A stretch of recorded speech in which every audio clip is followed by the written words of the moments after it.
Nouvelle session d'information sur les ondes sacrées de la Centrale Radio-Télévision. Madame, Messieurs, bonjour et bienvenue.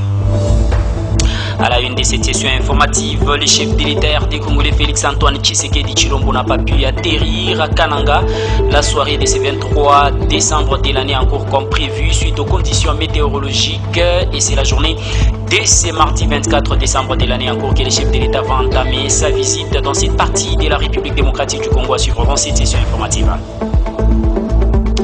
Pendant ces temps, les combats se poursuivent bien évidemment du côté de la partie est de la République démocratique du Congo entre les forces armées de la République démocratique du Congo qui ne cessent de récupérer plusieurs localités qui étaient autrefois occupées par les rebelles du M23 qui sont en débandade, en train de fuir bien évidemment la force de frappe des forces armées de la République démocratique du Congo. À suivre quelques séquences dans cette session d'information. Pendant ces temps, l'église Kimbangiste commémore la journée de ce 24 décembre, la libération de cette église à travers la République démocratique du Congo. Cette église qui était interdite de fonctionner sur toute l'étendue de la République démocratique du Congo avant le 24 décembre 1959. C'est en 1959 que l'église Kimbangiste a pu avoir l'autorisation de fonctionner comme toute autre église à travers le monde. Voilà tout pour les titres, madame, messieurs. Bonjour et bienvenue. Christian Zemmour me permet de vous atteindre de partout à l'Ikassi. Je suis mon trésor à la présentation de cette nouvelle session d'information sur les ondes sacrées de la Centrale Radio-Télévision. Encore une fois de plus, bienvenue. Je vous ai dit en luminaire de cette session informative que l'avion transportant les chefs de l'État RD congolais Félix-Antoine Tshisekedi Tshilombo n'a pas pu atterrir à Kananga la journée de ce 23 décembre de l'année en cours comme cela a été prévu suite aux conditions météorologique précaire parce qu'il y a eu une forte pluie dans la ville de Kananga qui n'a pas permis à l'avion transportant les chefs de l'État d'atterrir à l'aéroport de Kananga, raison pour laquelle ces voyages que devaient effectuer les chefs de l'État a été recalé pour la journée de ce mardi 24 décembre de l'année en cours. Mais pendant ces temps, la population s'était déjà mobilisée en masse pour accueillir le chef de l'État RD congolais. Retour en image. Les conditions météorologiques n'ont pas permis à l'appareil qui transportait le président de la République de se poser ici à Kananga. Mesdames et messieurs, l'arrivée du chef de l'État est donc reportée pour ce 24 décembre 2024 dans la province du Kasaï central. Mais avant, c'était une très forte mobilisation pour accueillir le premier citoyen congolais. La population s'est mouillée malgré la pluie. Elle est restée là. Et après la pluie, personne jusque-là ne se doute que le chef de l'État ne pourra venir encore leur parler. Et ça sera pour demain. Nous ne partirons pas, nous dormirons ici. Ils ont entonné l'hymne national, ils ont entonné des cantiques à l'honneur du pays, à l'honneur du chef de l'État. Ils ont décidé de rester ici. Pour eux, le président de la République viendra encore. Voici donc l'expression d'un amour exprimé envers le président de la République. Ils ont élu massivement ici dans le Kasaï central. Félix Tshisekedi sera là demain et il va communier avec la population du Kasaï central à travers la ville de Kananga. Depuis Kananga, Rachel Kitita, Actu 30.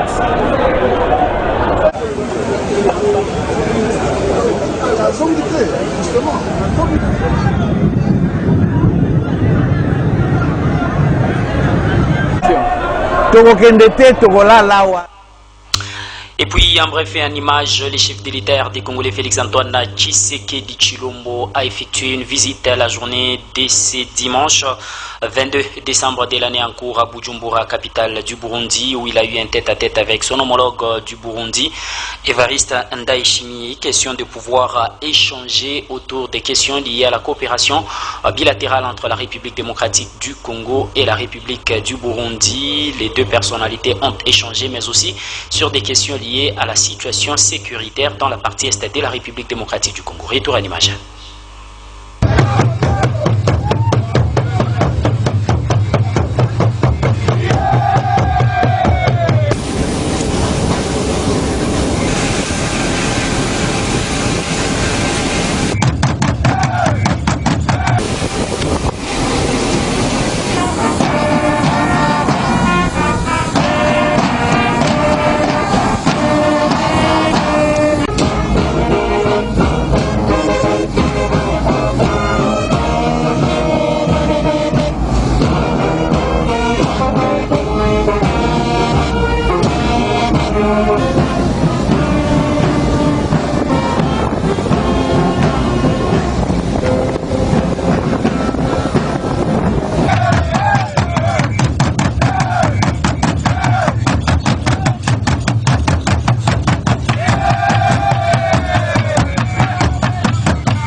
C'était les quelques séquences en illustration départ à la visite qu'a effectué le chef militaire des Congolais le dimanche 22 décembre dernier à Bujumbura pour un tête-à-tête avec son homologue de ces pays de la partie Est d'Afrique. Poursuivons cette session informative en revenant encore une fois de plus dans la ville-province de Kinshasa où le chef de l'État était avec les cadres et militants, les personnalités et autres membres de l'Union sacrée de la Nation au chapiteau de l'Union africaine, de la cité de l'Union africaine bien sûr, dans le cadre d'échanger autour du fonctionnement de cette méga structure politique qui accompagne la vision salvatrice du chef de l'État des Congolais pour la République démocratique du Congo. Ici, le chef de l'État signifié à tous ces cadres, députés, sénateurs, membres du gouvernement et autres qu'ils n'avaient pas créé l'Union sacrée de la Nation pour le partage des postes des responsabilités. Suivez.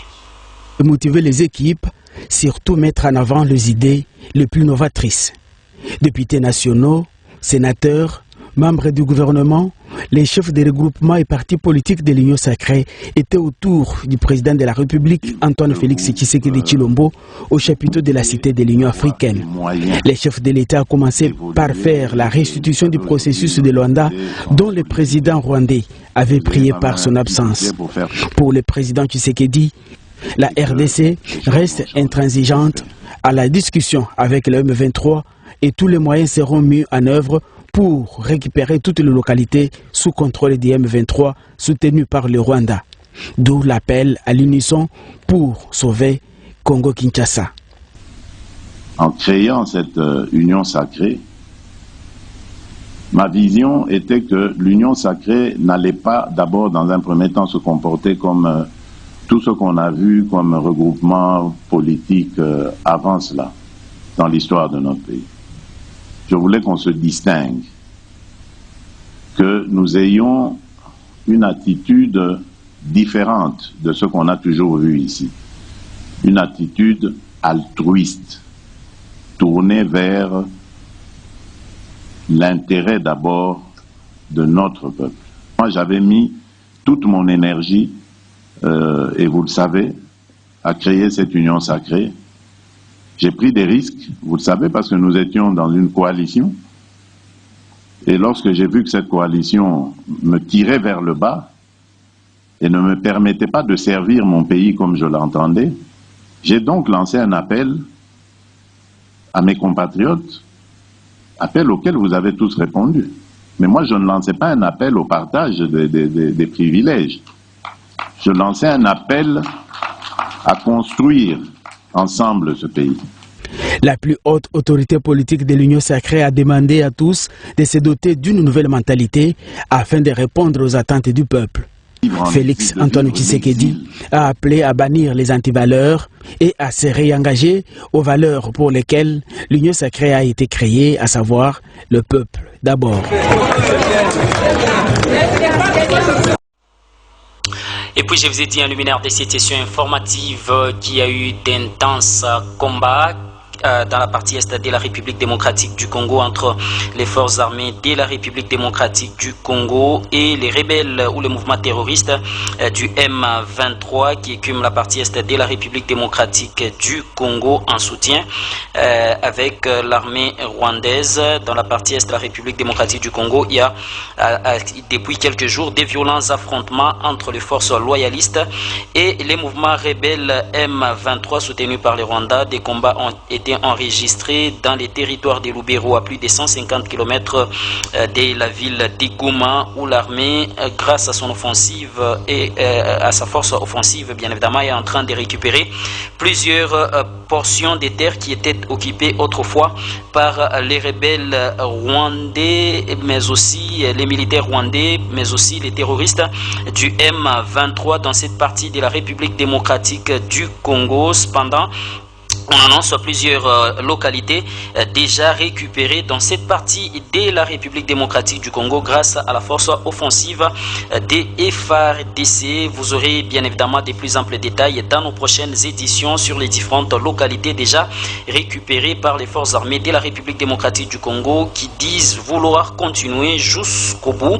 Question de récupérer chaque centimètre du territoire RD congolais qui était autrefois occupé par les rebelles du M23. M23. Cependant, l'armée a pris la ferme décision d'interdire l'accès à la population de la République démocratique du Congo sur la route Goma-Rutshuru. Vous suivrez bien évidemment cet élément dans nos prochaines éditions.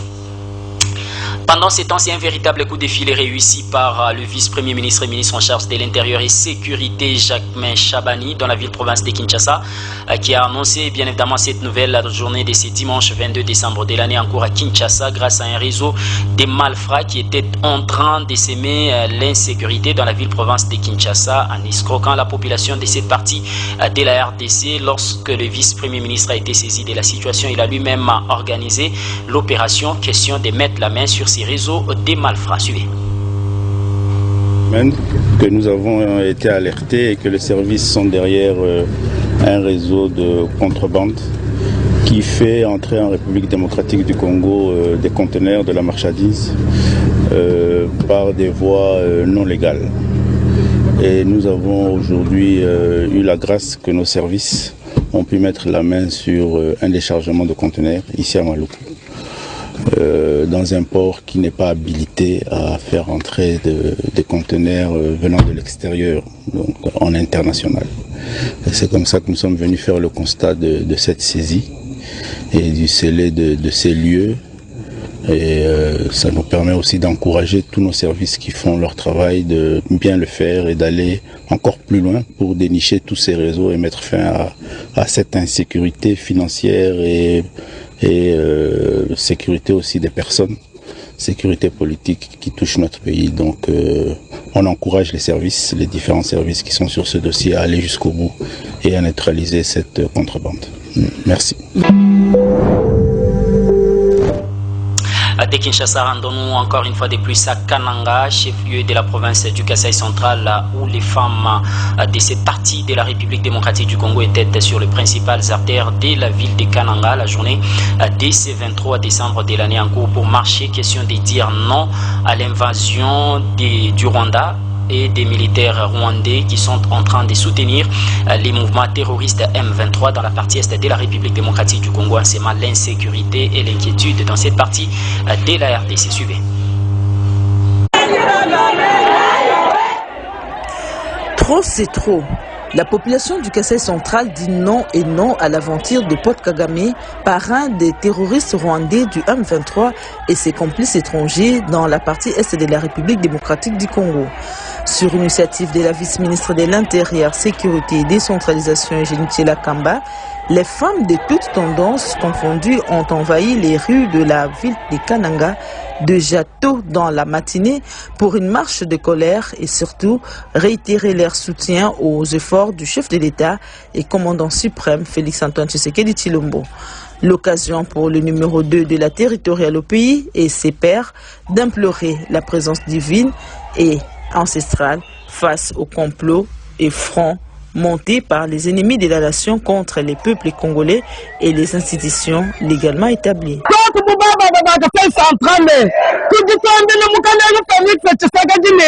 Nous sommes derrière le chef de l'État Félix-Antoine Tshisekedi Tshilombo. Paul Kagame se trompe. Chaque jour nous prions pour lui et la nation. On vaincra cette guerre. Avec notre vice-ministre de l'Intérieur, nous, femmes du Kasaï central, nous portons le chef de l'État à cœur. Personne ne lui fera rien. Kagame se trompe. Nous allons le vaincre. Cette aventure de Kagame va prendre fin.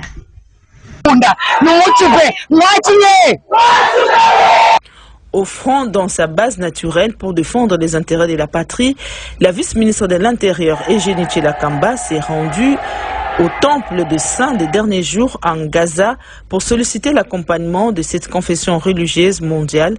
Sur place, elle a initié une prière à la nation pour soutenir les gouvernements et particulièrement le chef de l'État dans ses efforts incontestables de maintien de la paix en République démocratique du Congo.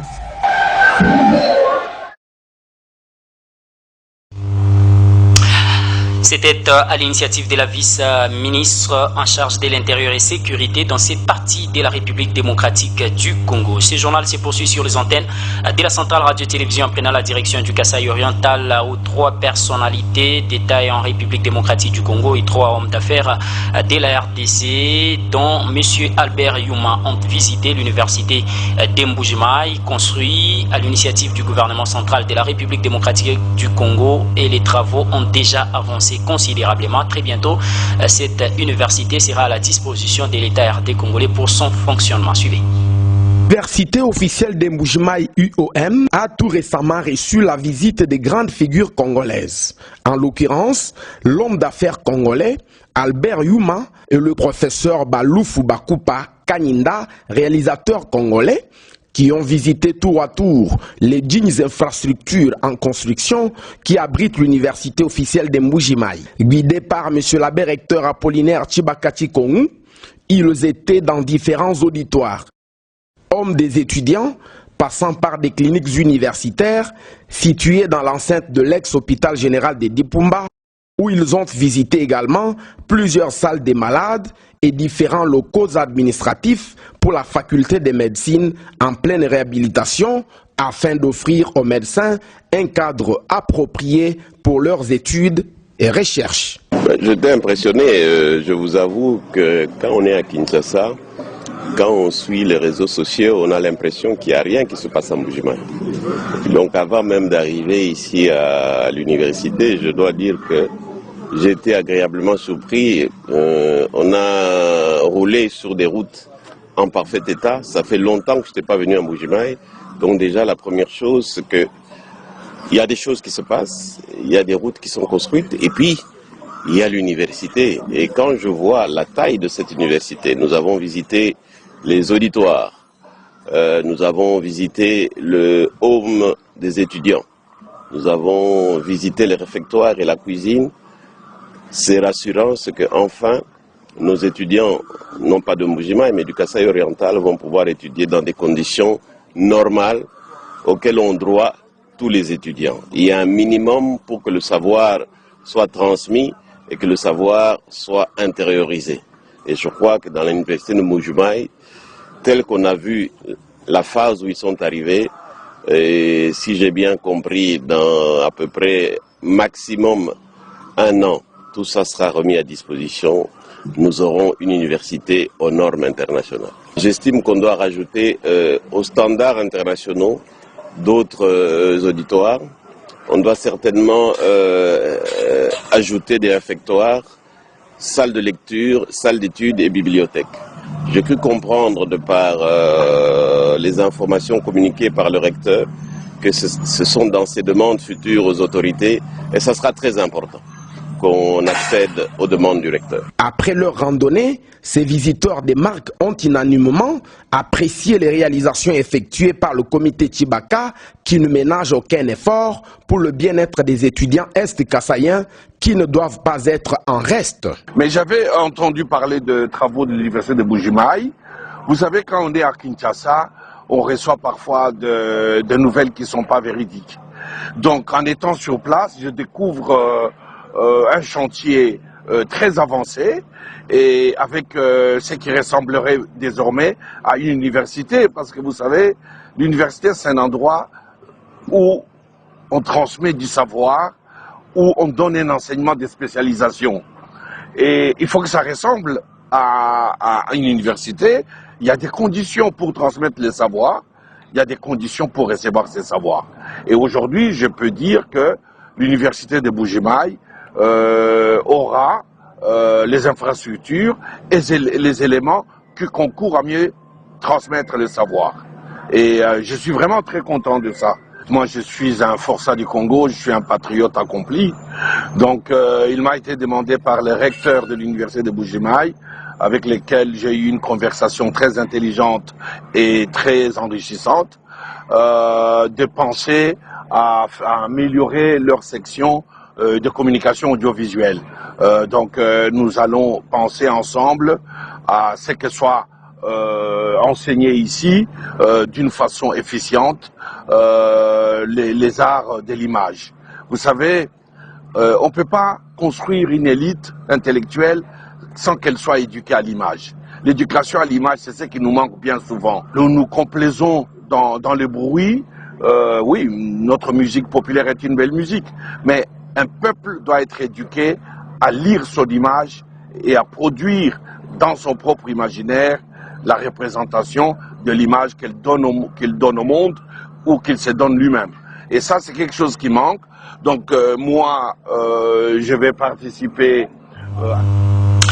Demboujimaï, revenons dans la montagneuse ville d'Elikassi où maître Sefin Ramazani s'est fou à assister les comités de la fondation qui porte son nom dans la cité de Mulunguishi en intrant agricole, mais aussi il a assisté les personnes vulnérables de la montagneuse ville d'Elikassi avant d'aller clôturer la journée de ce samedi 21 décembre de l'année en cours par une visite d'inspection des travaux qui s'effectuent au collège ou au complexe scolaire La Fontaine 2 de la commune de Chidou.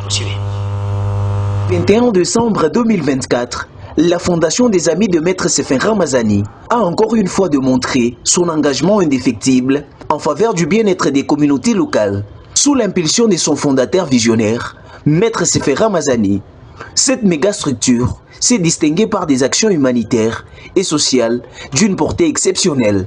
Dans un élan de solidarité exemplaire, Maître Sefin Ramazani a remis tant de sacs de maïs au comité de Mulunguishi, un geste concret pour soutenir l'agriculture locale et contribuer à la lutte contre la famine. Ces dons, salués unanimement, témoignent de la détermination de la Fondation à jouer un rôle clé dans l'amélioration des conditions de vie des populations. Fondation qu'on a dimension ingine. Dimension ingine ni anini tulite contre njala. Batu barime mashamba tupate byakula. Tushukwe paka Mozambique, il est ça na chie tuko na possibilité ya kulima mumwetu. Et voilà pourquoi Fondation compte tenu na mamoye yake ile ya kiloko inasema imiassiste comité ya wapi ya pa Mulunguishi. Toujours attentif aux besoins des plus vulnérables, Maître Sefin Ramazani a apporté une aide précieuse à plusieurs cas critiques. Parmi eux figure Papa Sami, qui a bénéficié d'un soutien après une intervention chirurgicale, ainsi que Mama Sikuzani et d'autres membres de la Fondation qui ont mis au monde. Ces gestes, empreints de compassion, ont suscité des témoignages de gratitude sincère de la part de bénéficiaires. Tunashukuru sana kwa kupitia hii geste kunafanyika kwa fondation yetu.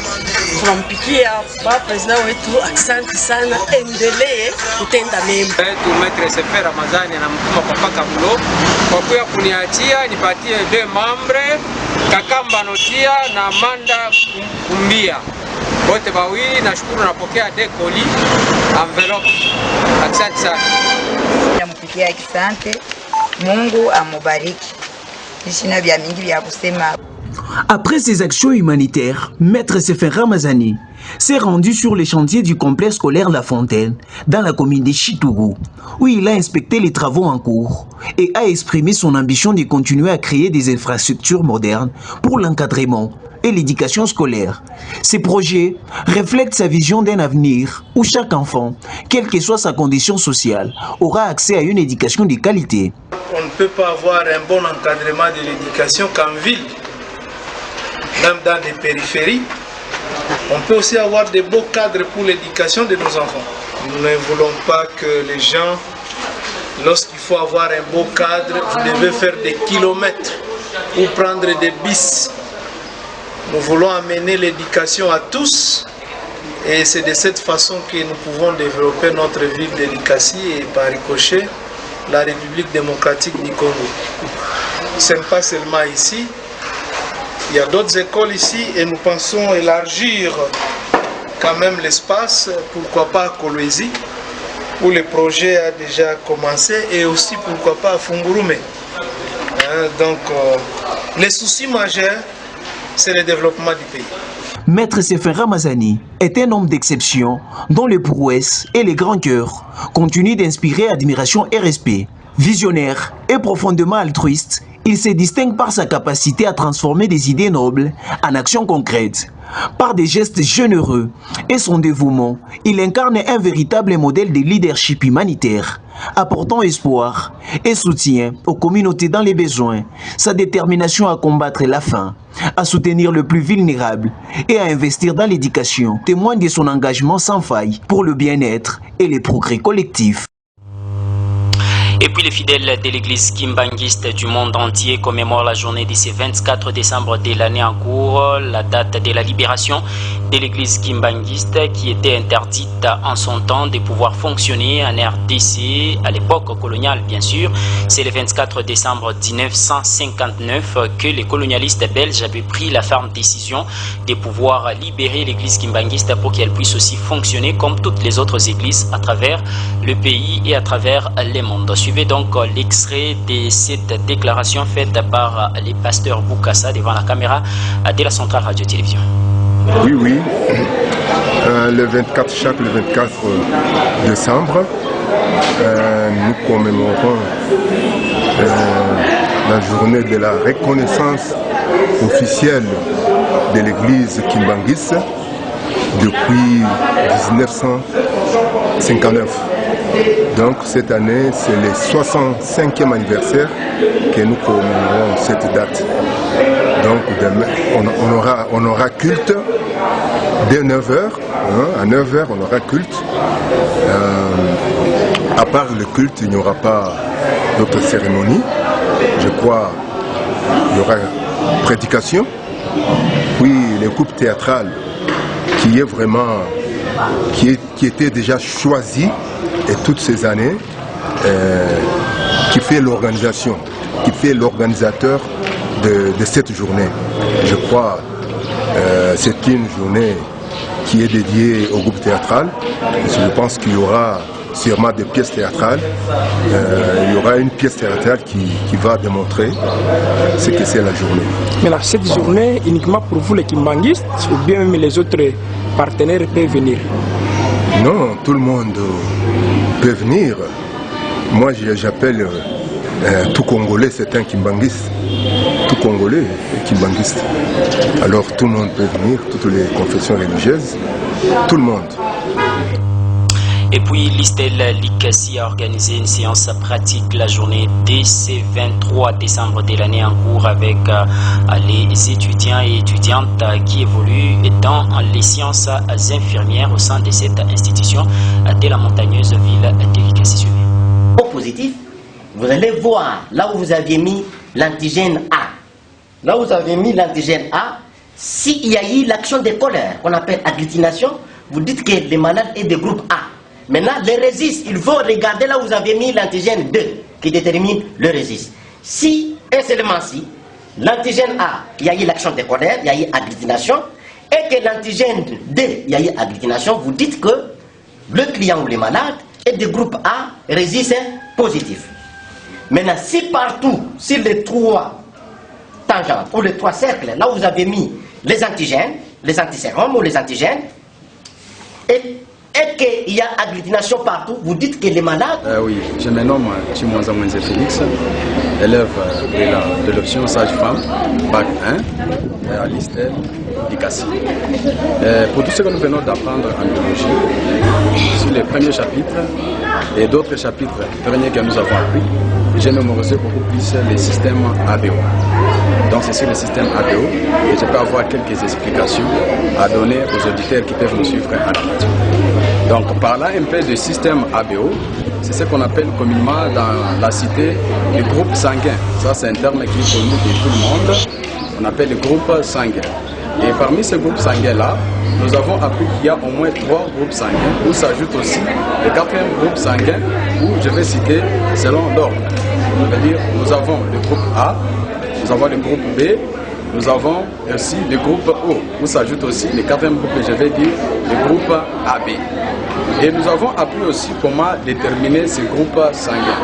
Ça veut dire les individus, de la manière dont nous marchons, de la manière dont nous sommes des groupes composés, soit des groupes qui sont différents. Nous avons appris que pour déterminer un groupe sanguin d'une personne, il y a des objets, soit des matériels, que nous pouvons avoir pour déterminer le groupe. Et parmi ces matériels, nous devons avoir d'abord les lames. C'est ce qui va nous servir aussi de prendre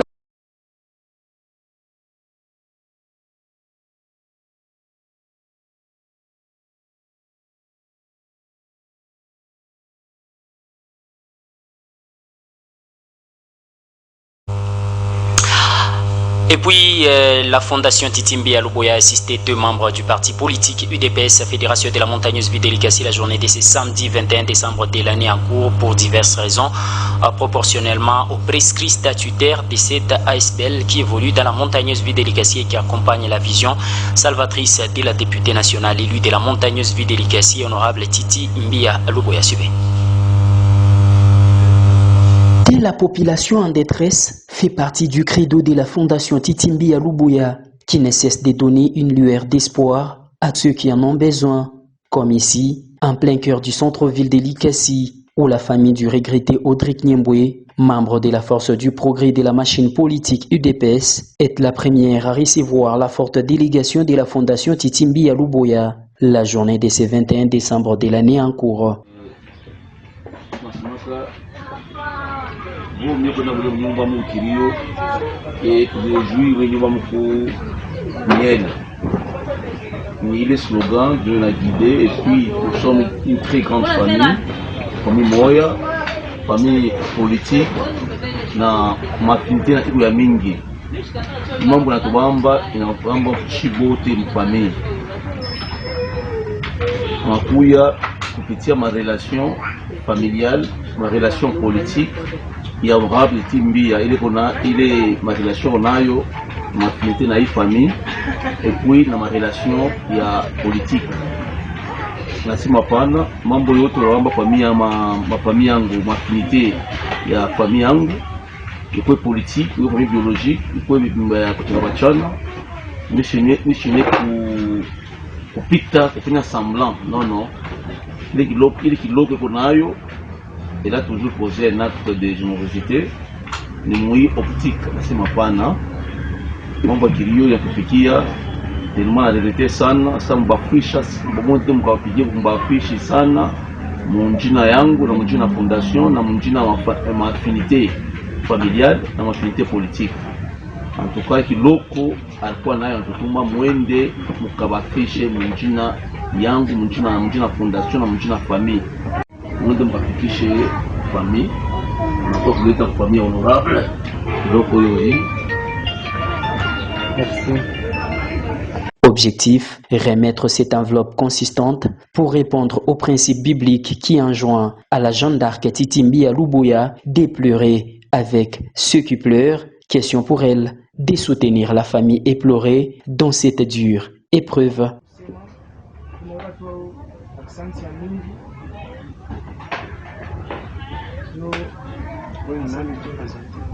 Lié logistique en force du progrès, Serge Béa. Nous avons remercié à Mingi. Merci à Mingi pour honorable Titi Luboya parce que le bonne foi yake, le mapendo yake, na engagement yako ya kusaidia base. La base c'est Likassi. Likassi ndio inafaa que honorable parce que mon assemblée nationale na eko reconnaissante kuile. C'est pourquoi leo tunampikia aksanti kwa hii geste anaposé.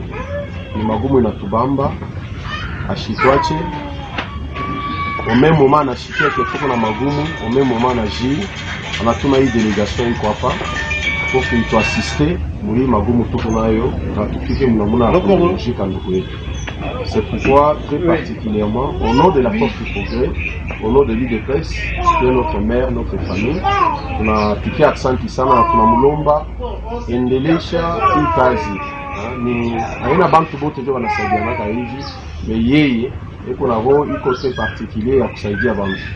Ishukua mara kwanza au ya mwisho endeleshe na bengine. Ishukua paka bilio Mungu amuchunge pour que 2028 abakie pale. Kesho tukisikia yuko mandataire, yuko ministre, yuko nani tafurahisha tena sana na Mungu atabakia kutusaidia shevote. Merci. Par la suite, la caravane de la bienfaisance de la fondation Titimbi à Luboya accoste au quartier Kamikaze dans la commune de Chitoro où Évariste Kelenge, qui est aussi membre de l'UDPS, reçoit une assistance de la Jeanne d'Arc Titimbi à Luboya pour des soins appropriés suite à la maladie dont il souffre depuis une bonne période.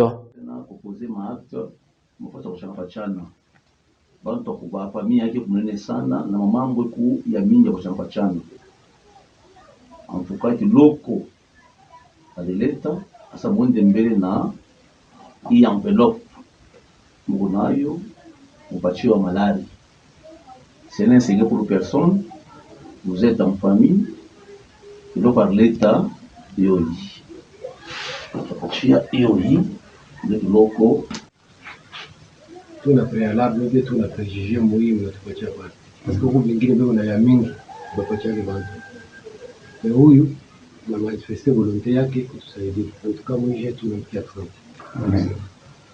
Preuve indéniable de la générosité sans faille de la patronne de la bienfaisance à Likasi en général et à l'UDPS Likasi en particulier, Luboya Titi, qui s'est fait représenter par Willimpo Yomukendi en sa qualité de communicateur, Emmanuel Mujimina en sa qualité du chargé de la logistique et Jimmy Kasongo en sa qualité de secrétaire général de cette fondation.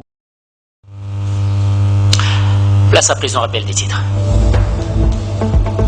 Le président de la République et chef de l'État Félix-Antoine Tshisekedi Chilombo n'a pas pu atterrir à Kananga, chef-lieu de la province du Kasaï central, la soirée de ce 23 décembre de l'année en cours, suite aux conditions météorologiques précaires liées à la forte pluie qui s'est abattue dans cette ville. Cependant, la visite a été recalée pour la journée de ce 24 décembre de l'année en cours. Vous avez suivi les récits de notre consoeur Rachel Kisita Ndongo qui a essayé d'expliquer les raisons de cette décision qui a été prise à la dernière minute au moment où la population était déjà mobilisée pour réserver un accueil chaleureux au chef de l'État. Et puis vous avez suivi dans cette édition qu'il y a eu d'intenses combats la journée de ce 23 décembre de l'année en cours entre les rebelles du M23 soutenus par l'armée rwandaise et les forces armées de la République démocratique du Congo qui ne cessent de récupérer plusieurs portions qui étaient occupées autrefois par les rebelles du M23 et les forces armées de la République démocratique du Congo sont résolument déterminés à récupérer chaque centimètre de notre territoire national qui était occupé autrefois par les rebelles du M23. Et puis vous avez suivi que l'église kimbangiste a été libérée le 24 décembre de l'année 1959 et le 24 décembre de l'année 2024 permet à l'église kimbangiste de commémorer cette libération, d'où un culte d'action de grâce est organisé à la paroisse mère de l'église kimbangiste au quartier 40 Maisons, question de commémorer cette importante journée qui marque la libération de l'église kimbangiste parce que en son temps l'église ne pouvait pas fonctionner comme il se doit. Il a fallu le 24 décembre 1959 pour que les colonialistes belges puissent prendre la décision de libérer l'église kimbangiste afin qu'elle puisse fonctionner normalement. Madame, Messieurs, voilà ce qu'a constitué l'essentiel de cette session d'information sur les ondes sacrées de la Centrale Radio-Télévision. Si vous l'avez aimé, donc merci à la grande équipe rédactionnelle de votre chaîne, mais aussi et surtout à Christian Zemmour pour sa bonne réalisation de cette édition d'information. À tous, mais également toutes, agréable bonne suite de nos programmes chez vous. Bye.